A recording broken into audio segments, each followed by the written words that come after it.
Picture this.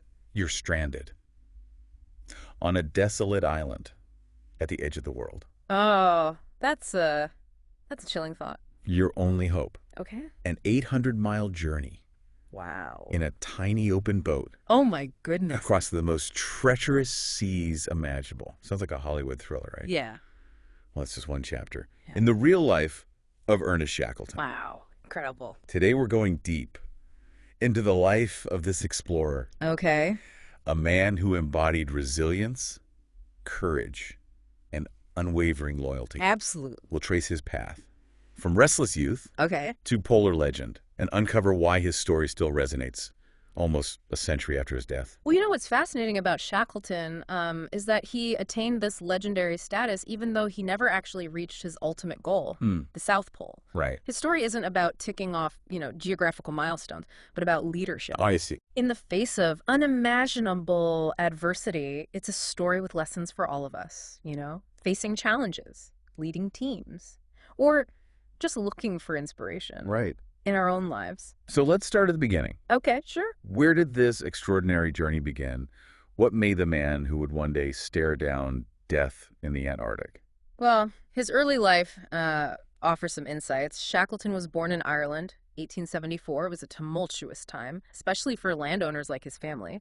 They moved to England when he was 10, seeking better opportunities. He never went back to Ireland. And he wasn't a great student, Okay. but he loved adventure stories and poetry.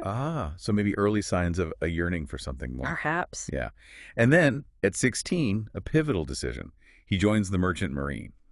That's a huge leap for a young man back then. Oh, absolutely. The Merchant Marine in the late 19th century was brutal. Imagine a teenager battling storms off Cape Horn, seasickness, witnessing the raw power of nature firsthand. It wasn't just learning to sail. It was about forging resilience, grit, and understanding of teamwork, qualities that would define his leadership later. It's hard to picture this young sailor becoming the Shackleton we know.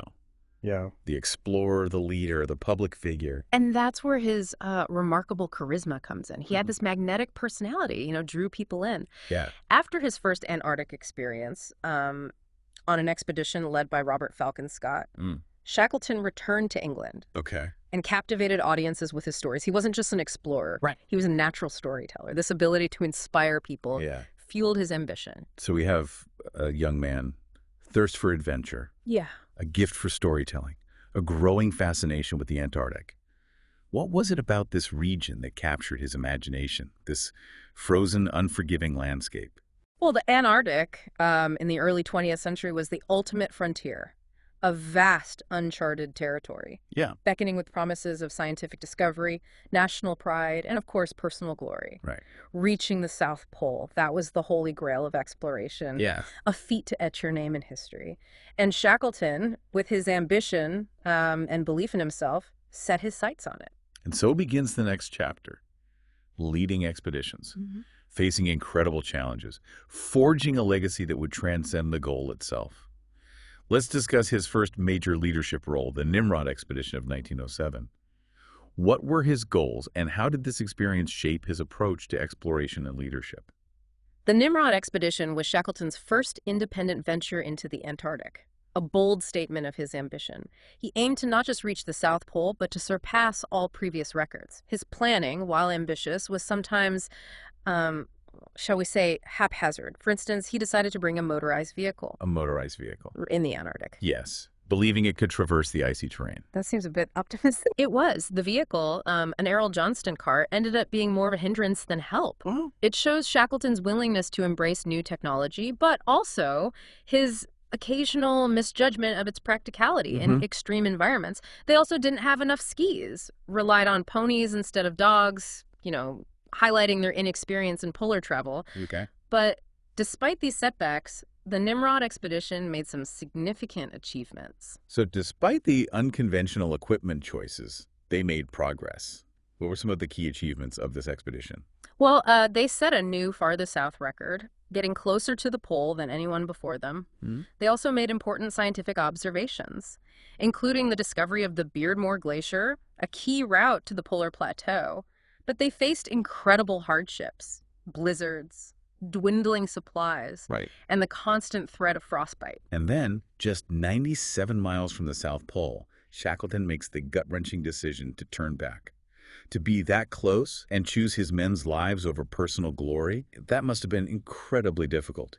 It was pivotal. In Shackleton's leadership journey, he famously said, "I thought you'd rather have a live donkey than a dead lion," Wow. reflecting his priority, his crew's well-being above all else. That's incredible. This cemented his reputation as a leader who placed the safety and welfare of his men first, a quality that would define him during his most famous expedition, the Endurance Expedition. That's a great setup for what's to come.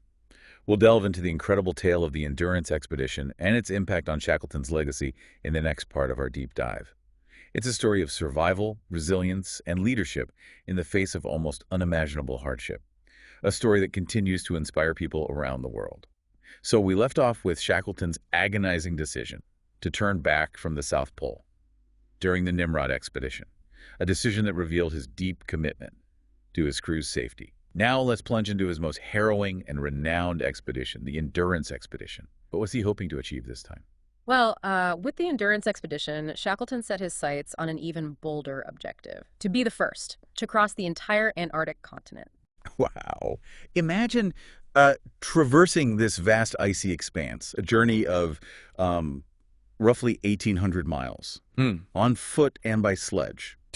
An ambitious undertaking, testing human endurance to its limits, to cross the entire continent. That's a level of daring that's hard to grasp. Yeah. It wasn't just about planting a flag at the South Pole anymore. It was about conquering the very heart of this formidable land, this unknown land. Yeah, precisely. Shackleton envisioned a journey that would push the boundaries of exploration and leave a mark on history. He assembled a crew of 27 men, each chosen for their specific skills and resilience. Right. They set sail from Plymouth, England, aboard the Endurance in August 1914, just as World War I was erupting in Europe. Wow. Little did they know that the conflict raging across the globe would pale in comparison to the challenges they were about to face. So they set off into this icy wilderness, a world literally at war, with a goal that seemed almost impossible. What happened next? Well, the early stages of the expedition went relatively smoothly. They made their way south, battling storms and navigating treacherous pack ice. However, by January 1915, the Endurance found itself trapped in the Weddell Sea, a vast expanse of notoriously dense pack ice. The Weddell Sea. Just the name sounds ominous. Can you tell us more about this particular body of water and why it was such a challenge for explorers? The Weddell Sea is often called the iceberg factory of Antarctica. It's known for powerful currents, an incredibly thick multi-year ice that can trap ships with an unforgiving grip. It's one of the most challenging and unpredictable environments on Earth. Even the most experienced polar navigators can be caught off guard. So their ship is trapped in this icy labyrinth. What was it like for the crew, stuck in these conditions, knowing that the ice could crush their vessel at any moment? Imagine being confined to a ship, your home, with the constant threat of the ice closing in, cracking, groaning around you. Oh, wow. The psychological strain must have been immense, yet Shackleton, with his characteristic optimism and resourcefulness, turned the ship into a makeshift home. They held sing-alongs, staged theatrical performances, and even celebrated holidays Really? to maintain morale, a sense of normalcy amidst the extraordinary circumstances. It's fascinating how he recognized the importance of morale. Even in such dire circumstances, it wasn't just about physical survival, but psychological resilience as well. Exactly. Shackleton understood that despair could be as deadly as the freezing temperatures and dwindling supplies. He knew that to survive, they needed hope, a sense of purpose. He encouraged camaraderie, fostered creativity, and reminded his crew that they were in this together. These actions played a crucial role in their ability to withstand the months of isolation and uncertainty. So they're trapped in this frozen wasteland, the ice relentlessly tightening its grip. What happened next? Well, in October 1915, after months of drifting with the pack ice, the pressure became unbearable. Oh. The Endurance, their only lifeline to the outside world, started to give way to the relentless force of the ice. Beams buckled. The hull cracked. The ship was slowly being crushed. It must have been a heart-wrenching sight, watching their home, their only hope of escape, being destroyed by the unforgiving elements. I can only imagine the feeling of despair, the vulnerability, knowing that their fate rested entirely on the unforgiving ice. Yet in this moment of crisis, Shackleton's leadership was remarkable. He calmly ordered the evacuation, instructed the crew to salvage supplies and equipment. They set up camp on the ice floe, a precarious and shifting platform with only the essentials. So they abandoned their ship, their shelter, their link to civilization, finding themselves stranded on a piece of ice drifting in the Weddell Sea. What happened next? How did they survive in this hostile environment? They faced months of hardship, drifting northward, battling blizzards, enduring sub-zero temperatures. They hunted seals and penguins for food. They lived in tents, exposed to the elements, constantly battling frostbite, and the psychological strain of isolation. They had limited supplies, dwindling rations, and the constant fear of the ice breaking up beneath them. It's like something out of a survival horror film. The relentless cold, the dwindling resources, the constant threat of the ice. It was a test of human endurance on an unimaginable scale. Yet Shackleton continued to lead by example, sharing the hardships, inspiring his men, reminding them they were a team, bound by a common goal, survival. That's remarkable. To maintain that level of optimism and hope in such dire circumstances is truly extraordinary. Can you give us some specific examples of how Shackleton kept morale high during those long months on the ice? Sure. He organized sing-alongs, Sing-alongs? encouraged readings of poetry, classic literature, Really? even staged theatrical performances. On the ice floe. On the ice floe, he Yeah. recognized that laughter and camaraderie could be as vital as food and shelter. It seems counterintuitive. Singing and storytelling in the face of such hardship. But it speaks to Shackleton's understanding of human psychology. He knew that to survive, they needed hope, purpose, and a belief in their collective strength. Exactly. These activities weren't just distractions, they were vital tools for maintaining morale, fostering a sense of unity. Right. They reminded the crew that they were not just individuals battling the elements, they were a team. So they're drifting on this ice floe, enduring unimaginable hardships. But eventually they had to find land, right? Of course, they couldn't survive indefinitely on the drifting ice. Yeah. As the Antarctic summer approached, in April 1916, the ice floe began to break up, Oh, no. increasing their peril. Shackleton realized they needed to take a gamble. Yeah. They launched their 3 salvaged lifeboats and embarked on a perilous 7-day journey through stormy seas to reach the nearest land, Elephant Island. Elephant Island. The name doesn't exactly evoke a tropical paradise. Right. It's a bleak and desolate outcrop, rock and ice, on the edge of the Antarctic Peninsula, far from ideal. But it offered a temporary refuge from the drifting ice and the fury of the Southern Ocean. So after months on the ice floe, they reached land. What was the condition of the crew at this point? They were exhausted, frostbitten, malnourished, psychologically drained, yet they had survived, a testament to their resilience and Shackleton's leadership. But Elephant Island was far from safe. It was uncharted, exposed, and offered little hope of rescue. They were still stranded, thousands of miles from civilization. It must have felt like a victory just to set foot on solid ground again, even if it was a desolate island. But their ordeal wasn't over. What did Shackleton do next? Well, he knew their only hope was to seek help, so he decided to take the strongest lifeboat, the James Caird, and attempt a daring voyage across 800 miles of the stormiest seas on Earth to reach the whaling station on South Georgia Island. 800 miles in a tiny open boat across the Southern Ocean, known for its ferocious winds and monstrous waves. That sounds almost impossible. It was an incredibly risky gamble, but Shackleton, with his unwavering belief in his crew, was determined to save his men. He selected 5 of his most trusted crew members: Frank Worsley, the skilled navigator; Tom Crean, a seasoned polar traveler known for his strength and determination; and 3 others. What were the conditions like on this voyage? I can't even imagine what it must have been like, crammed into a tiny boat, battling those waves, and freezing temperatures. It pushed human endurance to the limit. The James Caird was only 22 feet long, constantly battered by hurricane-force winds and waves that threatened to capsize them. They were soaked to the bone, battling frostbite, enduring unimaginable discomfort. They survived on meager rations, pemmican, biscuits, and whatever hot drinks they could manage on their tiny Primus stove. Pemmican. I've heard that term before in relation to polar exploration. Could you elaborate a bit on what it is and why it was so essential for these expeditions? Pemmican is a concentrated food source used by indigenous peoples in cold climates for centuries. It's a mixture of dried, pounded meat, rendered fat, and sometimes berries or other ingredients. It's very calorie dense, lightweight, and can be stored for a long time, making it ideal for polar expeditions, where every ounce and every calorie counts. So they're battling these waves, Hmm. enduring freezing temperatures, subsisting on these meager rations. I imagine the psychological toll was immense. Absolutely. They were constantly wet, cold, hungry, and sleep-deprived. Confined to this tiny boat tossed about, the psychological strain must have been immense. Navigation must have been a constant challenge as well. How did they manage to stay on course in those conditions, with limited visibility and the constant threat of being blown off course?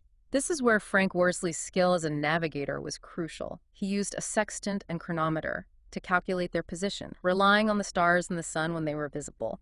Imagine trying to make these calculations while being tossed around, battling sleep deprivation. It was a feat of navigational expertise and sheer determination. It sounds like an impossible journey, a mission doomed to fail. But they made it, didn't they? Against all odds, yes. After 16 harrowing days at sea, they landed on the west coast of South Georgia Island, May 10th, 1916, a moment of immense relief. But their ordeal wasn't over. They landed on South Georgia Island, but their journey wasn't over. I thought reaching land was the victory. Landing was just the first hurdle. They landed on the wrong side of the island, miles from the whaling station, Yeah, no. on the eastern coast.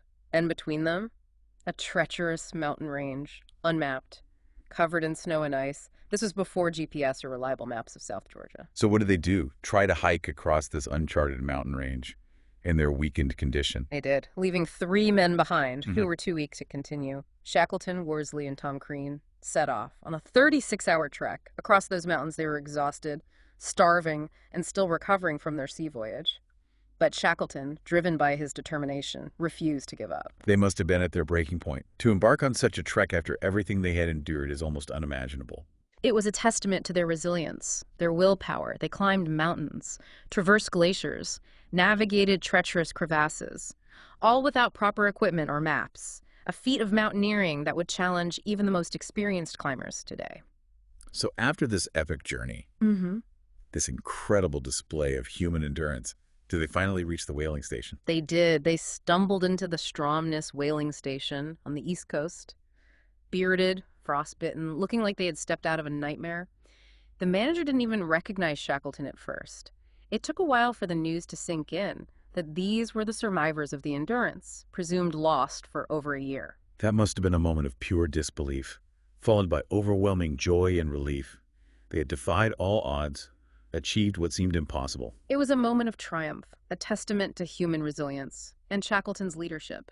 But their mission wasn't over. Shackleton still had 22 men, stranded on Elephant Island, men who were relying on him to return, to bring them home. I'm guessing rescuing them from Elephant Island wasn't easy. No, it wasn't. It took 4 agonizing attempts.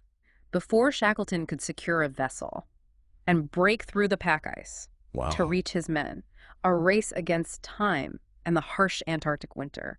But he never wavered in his determination to bring every single member of his crew home safely. And finally, after all those attempts, after over 2 years of hardship, did he succeed in rescuing his men? He did. On August 30th, 1916, over 2 years after they had set sail, Shackleton and a Chilean rescue ship arrived at Elephant Island and brought every single member of the Endurance crew home alive. A remarkable feat of leadership and human endurance, a testament to Shackleton's commitment to his men and his refusal to give up hope. It's an incredible story, a tale of survival against all odds. But Shackleton's story doesn't end there. There's still his later life, his final expedition, and the legacy he left behind. Exactly. The Endurance expedition was just one chapter. In Shackleton's extraordinary life, he continued to seek adventure, to push the boundaries of exploration, and to inspire others with his unwavering spirit. We'll delve into this final chapter and explore the impact of Shackleton's leadership. It's amazing to think Shackleton and his crew were fighting for survival in the Antarctic while the world was in chaos with World War I. It's like their adventure was happening on a different planet. Yeah, a striking contrast. Isolation and struggle for survival against a global conflict back home. When Shackleton and his men finally returned to England in 1917, the reception was subdued. Really? The public was preoccupied with the war effort. And Shackleton's story, well, it didn't capture the same attention. That must have been a strange homecoming, to come back from years of hardship to a world consumed by a different kind of struggle. It is a reminder that even extraordinary journeys can be overshadowed by world events. And tragically, the war claimed some of Shackleton's crew members. the ones who had survived the Antarctic. They joined the fight and faced a different kind of peril, adding a somber note to their story. It really shows how unpredictable life is. Even after surviving extreme challenges, fate can intervene in unexpected ways. So, where did Shackleton go from there? How did he deal with this new reality? What happened to his drive to explore? Shackleton, he wasn't one to sit still. Despite his health failing in the quiet reception, the Antarctic never really lost its allure for him. In 1921, he organized another expedition You did. to the Antarctic, but this time with a less clear objective. Some say he was restless, Okay. driven by a desire to revisit the region that had both tested and captivated him, or maybe to find closure after his near miss of the South Pole. It sounds like the Antarctic held a pull for him, a mix of fascination and unfinished business. Exactly. But this last expedition would be his last. In January 1922, while anchored off South Georgia Island, the same island that had been his escape route before, Shackleton had a fatal heart attack at just 47 years old. It's almost poetic that he died near the place of one of his greatest triumphs, a place that represents both his strength and his vulnerability. What about his legacy? Why does his story still resonate with people nearly a century later? Shackleton's story is more than just adventure. It speaks to something deep inside us, the human capacity for courage, resilience, and leadership when facing huge challenges.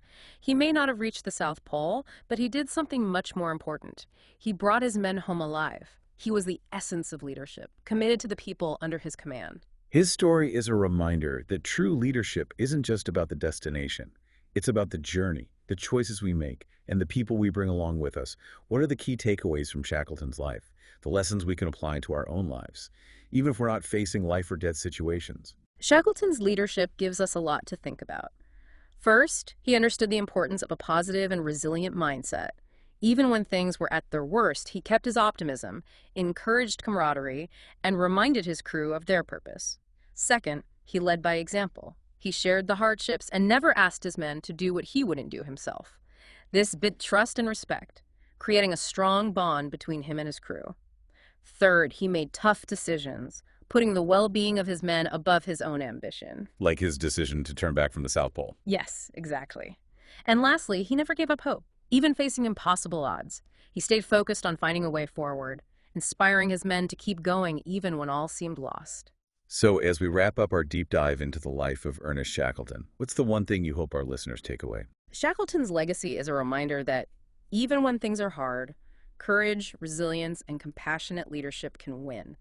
His story asks us, what would we do in his place? Could we be that determined, make those hard choices, and inspire others to keep going?